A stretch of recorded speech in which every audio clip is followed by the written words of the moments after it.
आ गया स्टोरी वाला आ गया स्टोरी वाला आ गया। हेलो बच्चों, मैं हूं नुपुर अग्रवाल और मैं एक स्टोरी टेलर हूँ और आज मैं आप सबके लिए एक मनोरंजक कहानी लेकर आई हूँ। पर कहानी सुनाने से पहले मुझे आप सबके लिए एक गाना गाना है, तो सुनो मेरा गाना।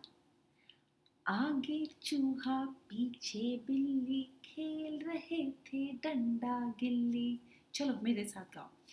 आगे चूहा पीछे बिल्ली खेल रहे थे डंडा गिल्ली। चूहे को पड़ गए जान के लाले, उसने बोला हाय कोई बचा ले। चूहे को पड़ गए जान के लाले, उसने बोला हाय कोई बचा ले। आगे चूहा पीछे बिल्ली खेल रहे थे डंडा गिल्ली। अब आप सोच रहे होंगे कि ये तो कहानी सुनाने आई थी, पर हमें गाना गाकर क्यों सुना रही है? क्योंकि आज की कहानी भी एक बिल्ली और चूहे की कहानी है और इस कहानी का नाम है बिल्ली के गले में घंटी कौन बांधेगा। और यह कहानी इस पुस्तक ताना बाना से है, जिनके पब्लिशर हैं राइजिंग सन। अब एक गांव था जिसमें ढेर सारे चूहे रहते थे। मोटे चूहे, पतले चूहे, लंबे चूहे, छोटे चूहे, बूढ़े चूहे, जवान चूहे, ये सब चूहे आपस में बड़े प्यार से रहते थे। एक साथ खाते थे, बैठते थे, खेलते थे, बातें करते थे, बड़े ही खुश थे।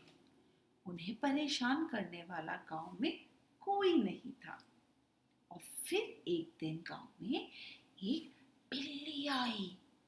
और आपको तो पता ही है, बिल्ली से चूहे कितना भयभीत होते हैं। कारण ये है कि चूहे को देखते ही बिल्ली उसे मारकर खा जाने के लिए दौड़ती है। जैसे ही चूहा उसकी पकड़ में आ जाता है, बिल्ली उसका काम तमाम कर देती है। कच्चक पच्चक। तो सारे चूहे बड़े परेशान थे। मोटा चूहा परेशान था, पतला चूहा परेशान था, लंबा चूहा परेशान था, छोटा चूहा परेशान था, बूढ़ा चूहा परेशान था और जवान चूहा भी बड़ा परेशान था। और सभी चूहों ने एक सभा बुलाई और एक बूढ़े चूहे को उस सभा का सभापति बनाया गया।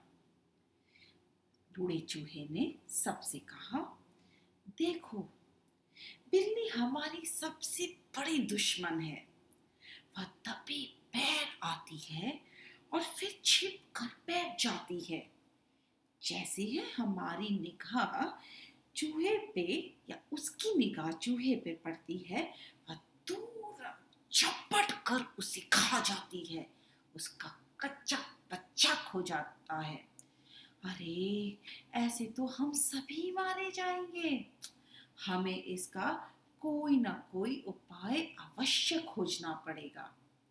अब बूढ़े चूहे की बात सुनकर सभी चूहे सोच में पड़ गए। मोटे चूहे ने सोचा, पतले चूहे ने सोचा, लंबे चूहे ने सोचा, छोटे चूहे ने भी सोचा, बूढ़े चूहे ने भी सोचा और जवान चूहों ने भी सोचा। और सब सोचते रहे, पर किसी को पता नहीं चल रहा था कि बिल्ली से पीछा कैसे छुड़ाए। शाम हो गई थी और तभी एक चूहे ने कहा, मेरे पास एक तरकीब है। उपाय यह है कि बिल्ली के गले में एक घंटी बांध दी जाए और फिर वह कितने भी दबे पैर आए, उसके गले में बंधी घंटी की आवाज सुनकर हम सभी सावधान हो जाएंगे और अपने बिलों में घुस जाएंगे और फिर बिल्ली हमारा कच्चा पच्चा नहीं कर पाएगी। अब सवाल ये उठा कि बिल्ली के गले में घंटी कौन बांधेगा, और सभी चिंता में लीन होकर विचार करने लगे। थोड़ी ही देर में चूचू नाम का चूहा बोला, यह काम मैं करूंगा, चूहे के गले में घंटी मैं बांधूंगा। यह सुनकर चूचू की माँ परेशान हो गई। उन्होंने धीरे से चूचू से कहा, चूचू, बिल्ली बहुत चालाक है, तुम उसके गले में घंटी नहीं बांध पाओगे। चूचू, शांत रहो। चूचू बोला, माँ तुम दिखती रहो, मेरे पास एक तरकीब है। इस तरकीब से ऐसा करूंगा कि सांप भी मर जाएगा और लाठी भी नहीं टूटेगी। और अगले दिन चूचू अपने बिल में आराम कर रहा था कि वहां पर बिल्ली आ गई। चूचू धीरे धीरे आवाज करने लगा,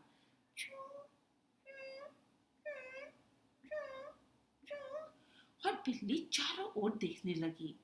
दाएं देखी, बाएं देखी, आगे देखी, पीछे देखी, ऊपर देखी, नीचे देखी, और जब वह चारों ओर देख रही थी, चूचू बोला, बिल्ली मौसी, राम राम। बिल्ली ने आशीर्वाद दिया। हाँ चूचू, बोलो, कैसे हो?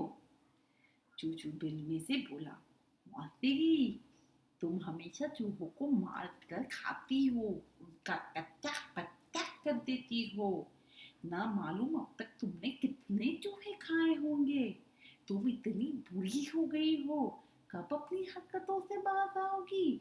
कब चूहों की हत्या करना बंद करोगी मौसी? बिल्ली बहुत चालाक थी। बिल्ली मीठी वाणी में बोली, ठीक कहते हो बच्चे, सचमुच मुझे शर्म आ रही है। मैंने कितनी हत्याएं की हैं। आगे से मैं ऐसा कभी नहीं करूंगी। जीवन में मैं 900 चूहे खा चुकी हूँ, परंतु अब मैं तीर्थ होकर आई हूँ। तुम बाहर आके तो देखो, मेरे गले में माला है। मैं अपना शेष जीवन पूजा पाठ में व्यतीत करना चाहती हूँ। अब चूहे मारने का पाप मैं कभी नहीं करूंगी चूचू, कभी नहीं। चूचू भी कम चालाक नहीं थी। चूचू ने कहा, फिर तुम्हारी पेट पूजा कैसे होगी मौसी? बिल्ली बोली, कोई रोटी खा लूंगी या दूध पी लूंगी, या कुछ खाना ना मिला तो उपवास रख लूंगी। अब तुम मुझसे डरो मत चूचू, आओ आओ मेरे पास आओ। पर चालाक चूचू ने कहा, मौसी, क्यों झूठ बोल रही हो?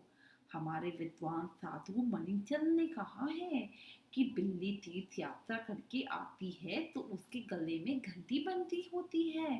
अगर तुमने तीर्थ यात्रा की होती तो तुम्हारे गले में माला के साथ साथ घंटी बंधी होती। बिल्ली सोचने लगी, यदि मेरे गले में घंटी बज जाए तो चूहे विश्वास कर बैठेंगे कि मैं तीर्थ होके आई हूँ। फिर वह मुझसे डरना छोड़ देंगे। अब जैसे ही मेरे पास आएंगे, मैं उनका कचक पचक कर दूंगी, उसकी खा लूंगी। यह सोचकर बिल्ली फिर से बोली, बेटे, तीर्थ यात्रा से तो मैं घंटी लाई थी, परंतु मैंने सोचा कि माला से ही तुम लोग समझ जाओगे कि मैं तीर्थ होकर आई हूँ। पर कोई बात नहीं, अगर यही तुम्हारा विचार है तो मैं अभी जाकर घंटी बांध कर आती हूँ। चूचू मन ही मन मुस्कुरा रहा था। वह बिल्ली को बेवकूफ बना रहा था।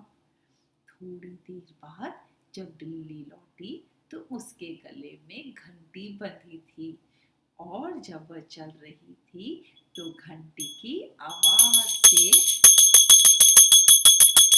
सारे चूहों को पता चल गया कि बिल्ली आ रही है। और सारे चूहे, मोटे चूहे, पतले चूहे, बूढ़े चूहे, जवान चूहे, लंबे चूहे, छोटे चूहे, सारे के सारे चूहे अपने बिल में घुस गए, और इस प्रकार सब चूहों को चूचू ने बचा लिया। तो कितना अक्लमंद था चूचू। भले ही छोटा था पर बड़ा बुद्धिमान था। उसके कारण सारे गांव के चूहे बच गए। तो आशा है आपको ये कहानी पसंद आई होगी। और इस पुस्तक ताना बाना में ऐसी बहुत सारी मनोरंजक कहानियां हैं। पढ़ो और बताओ आपको ये कहानियां कैसी लगी। मैं बहुत जल्दी और ढेर सारी कहानी के साथ आपसे फिर मिलूंगी। अपना ध्यान रखना। चलो, बाय बाय।